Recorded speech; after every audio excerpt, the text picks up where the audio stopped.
తిరుపతి జిల్లా శ్రీకాళహస్తి తహసీల్దార్ కార్యాలయంలో ఏసీబీ దాడులు నిర్వహించింది. శ్రీకాళహస్తికి చెందిన ఐఐటి మాజీ ప్రిన్సిపల్ చంద్రశేఖర్ పానుగలతో తన 70 సెంట్ల భూమిని వ్యవసాయ భూమి నుంచి నాన్ అగ్రికల్చర్ కన్వర్షన్ చేయించడానికి రెవెన్యూ శాఖకు దరఖాస్తు చేసుకున్నాడు.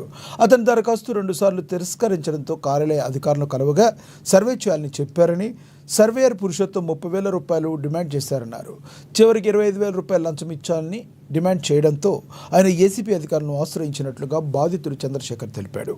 ఎస్పీ విమలకుమారి మాట్లాడుతూ చంద్రశేఖర్ ఫిర్యాదు మేరకు తాము సర్వేయర్ లంచం తీసుకుంటుండగా రెడ్ హ్యాండెడ్గా పట్టుకోమన్నామని కేసు నమోదు చేసినట్లుగా తెలిపారు.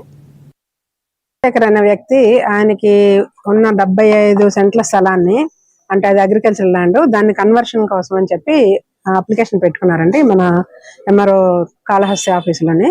అది 2 సార్లు రిజెక్ట్ అయింది. 3వసారి ఎందుకు రిజెక్ట్ అయిందని చెప్పి ఇక్కడికి వచ్చి కాంటాక్ట్ చేస్తే డీటీ గారేమో సర్వేయర్ దగ్గరికి వెళ్ళమన్నారంట. సర్వేయర్ గారేమో సర్వే చేయడానికి అమౌంట్ 30,000 అవసరం అవుతుంది అని చెప్పారంట.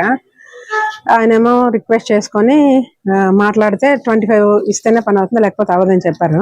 అంటే లంచంగా డబ్బులు అడిగారు కాబట్టి ఆ పెద్ద ఆయన ఒక ఐటీఐ కాలేజ్ ప్రిన్సిపల్, ఆయనకి లంచం డబ్బులు ఇవ్వడం ఇష్టం లేక మా దగ్గరికి వచ్చి కంప్లైంట్ చేస్తే మేమేమో ఈ రోజు ఆయన సర్వేయర్కి డైరెక్ట్ గా డబ్బులు ఇస్తుంటే రెడ్ హ్యాండెడ్ గా పట్టుకున్నాము.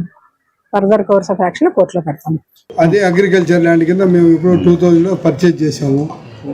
దాన్ని ఇప్పుడు అగ్రికల్చర్ నుంచి నాన్ అగ్రికల్చర్ కన్వర్ట్ చేసుకోవాలని మేము ఇక్కడ సబ్మిట్ చేసాం. 1,60,000-70,000 ఎంతో కట్టే వాళ్ళు చేస్తామట ఇట్లా అంటే హార్డ్ కాపీ సబ్మిట్ చేస్తాం. మామూలుగా 21 days కదా అయిపోతుందని మేము కాపీ ఇచ్చేసి వెళ్ళిపోయాం. రిజెక్ట్ అయింది. మళ్ళీ సబ్మిట్ చేయమన్నారు. మళ్ళీ నేను సబ్మిట్ చేశాను.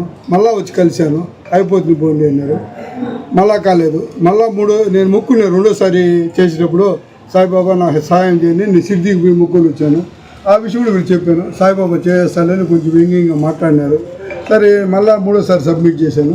చేస్తే అదే వాళ్ళు కలవండి వీళ్ళు కలవాలంటే సర్వేయర్ కలవాలన్నారు. సర్వేయర్ గారు 30,000 డిమాండ్ చేశారు.